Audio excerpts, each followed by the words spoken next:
What's going on, y'all? I'm back with another quick volume of welcome to the franchise here. Just want to tap back in with what's going on with the NBA playoffs and everything. It's been a real exciting first round. Some of them went 7 games, some of them went 6 games. That felt like 7 games. Been fun to watch. And then we roll into the second round here. We know who got bumped already. We know who's still doing their thing. And these first couple games that look it look fucking crazy right now and shit.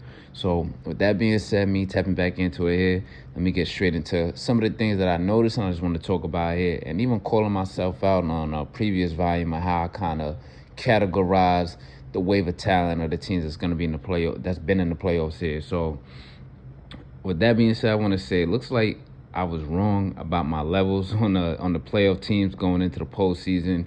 And like I've been saying, the players been looking real exciting from the jump. I mean, buzzer beaters from players we probably don't expect it from. 20-point, 30-point comebacks for the win. Shit getting real tight in the last couple minutes, last possessions, even last couple free throws, shit like that. And first game and even second game steals for the win. That shit is fun to see.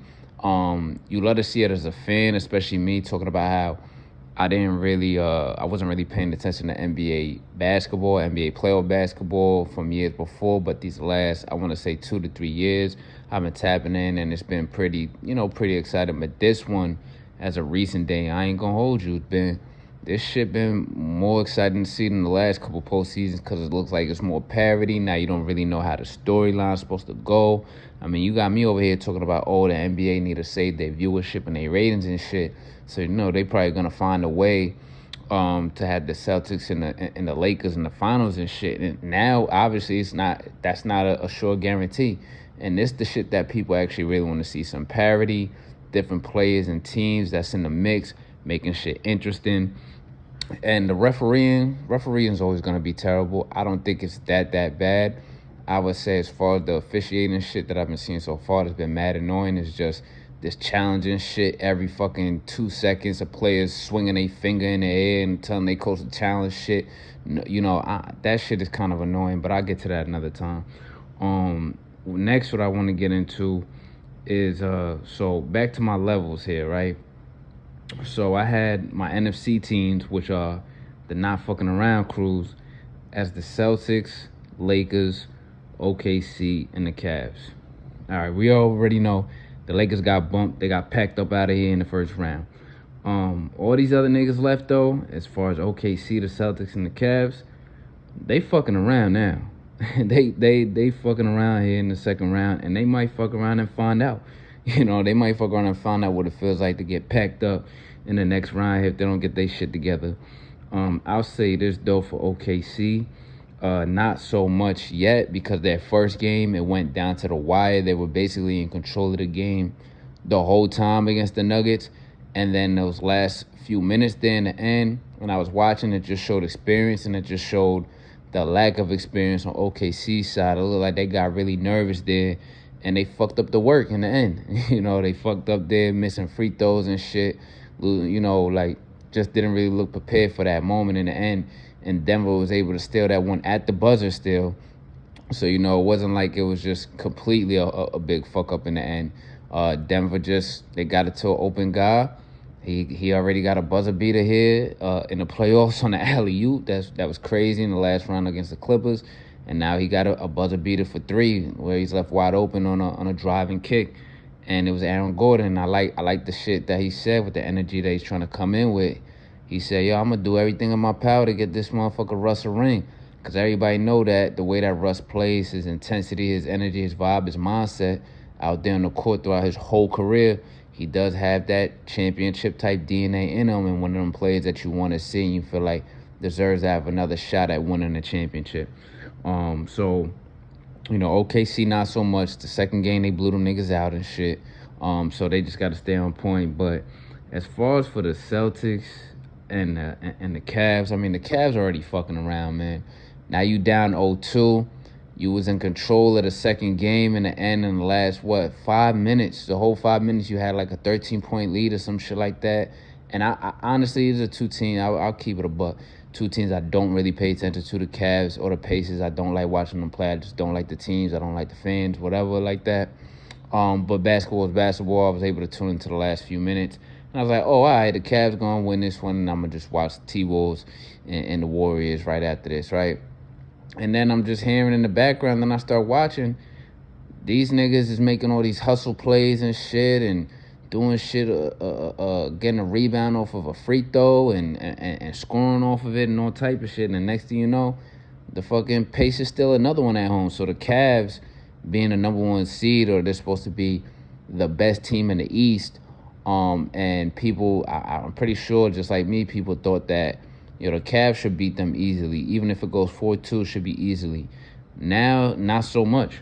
They fucking around playing, I can't even say playing with their food, because the way that Indiana played in the first round, from, seeing little highlights here and there and hearing how they played and then seeing how they're coming out, like, the Pacers, they're a real fucking squad now that you really got to take serious. So the Cavs out here, they looking like they on some bullshit. And then, the Boston Celtics. You shitting me right now. The Boston Celtics now down, not 0-1, not just 0-1. Even the first one was crazy, man. I'm like, oh, nah, these niggas fucking around. But it's all right. They probably, packed this shit up 4-2 now, or 4-1, gentlemen sweep, whatever. But now down 0-2, the Celtics, the Boston Celtics, defending champs, now y'all fucking around and might find out what it's like to be packed up in there. But they fucking around and finding out now, like, okay, these first two games, oh shit, like, we really got to play now. Because here's my thing with this. Yeah, they're the defending champs. They won the whole Eastern Conference last year and took the finals. Let's rewind for a quick second here. That whole finals run last year, it was a cakewalk if you really think about it. They didn't really have no pushback, no resistance like that. They ran through, who they play in the first round? Orlando, some shit like that again, or Miami when they had nobody in the first round. Ran through them. Second round, who they play? It was probably Orlando or some other team that really wasn't shit. And then in the Eastern Conference, they just had to play, I can't remember, did they play the Cavs or something like that? It don't matter, ran through them. But then their finals opponent was basically a fucking cakewalk, because them niggas couldn't get their shit together. You had Luka falling all up and down the court, crying to the refs and shit. Kyrie, for whatever reason, when he plays in Boston, he just can't get his shit together, can't get his shit right or whatever. So, and I'm not saying that this championship isn't as, whatever, worthy as others and shit like that. Yeah, y'all niggas got a good squad, great coaching, y'all got the championship, but it was, that shit to me was like, yo, it's like the easiest, most boring looking championship run that we seen from a team and shit. So now this year, you're coming up in the second round where you probably thought the same thing, and you're just like, hey, we're just gonna shoot they lights out, shoot 3 balls, we the champs, this is how we won it before, this is what we're gonna do again. And it's the Knicks. We sweep them every season. We be busting their ass every season. The bum ass Knicks. We know how they are. And we Boston and shit, all that, whatever. So you're going off of that from the regular season and seasons before and coming off a champion. But nah, these niggas came to fucking play for real and shit, not just hoop and go home. And now the Celtics looking, I'm not saying they're in trouble yet, but it ain't looking good. It's looking suspect. So, they fucking around with their shit. In the second round now, playing against the Knicks. I mean, shit. It's looking bad, but they were one of the teams that I had as the not fucking around crew. And I honestly said they were probably gonna repeat. Still could be in the cards. We're gonna see, because it's the Knicks. But we're gonna see. And then, back to OKC real quick with Denver. I mean, Denver might be a team that's not fucking around either, because they could come back in the next game. It's 1-1 right now, but they could come back in the next game and have their blowout win for the series and shit. That's usually how it goes in the West series. It's just like one team blows out the other by 30, 40 with a win. Then it's a close game by 2 or by 3. Then the other team blows them out by 30 or 40 with a win. Then the next game is usually like that in those West series there. And then to go to my next level here with how I brought up real quick, the we hoop and go home niggas. So I had the Knicks and the Pacers in that group there. And it's the Knicks and the Pacers who are up 2-0 right now as the big underdogs and shit. And they giving niggas a run right now.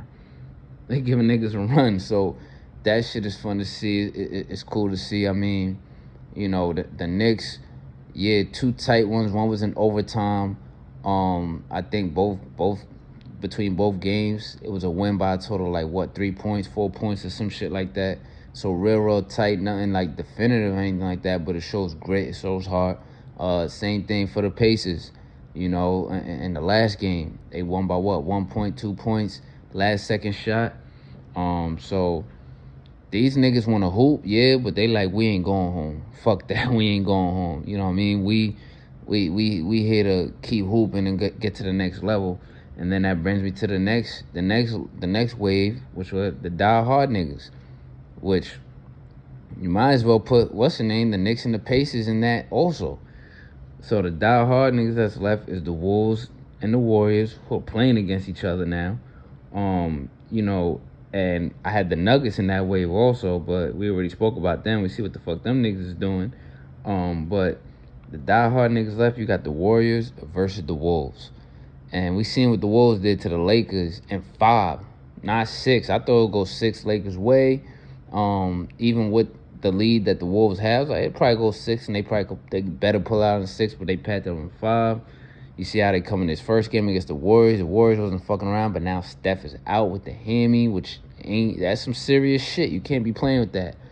But in my mind, I'm on some damn even still because of just the veteran experience and leadership and everything and how they've been playing on this run since they got Jimmy and been playing together going to the playoffs. The Warriors could still fuck around and pull this shit out in a 7-game or 6-game. But then at the same time, you can never count out that nigga in. You know what I'm saying? You can't count that nigga out. And now the way that Julius Randle, once they get in their rhythm, once Julius Randle get cooking, and then Nas Reed start to get cooking again, even Rudy Gobert in this playoff series, he's been getting in the mix doing shit. So this shit could go either way, 7 games, I think.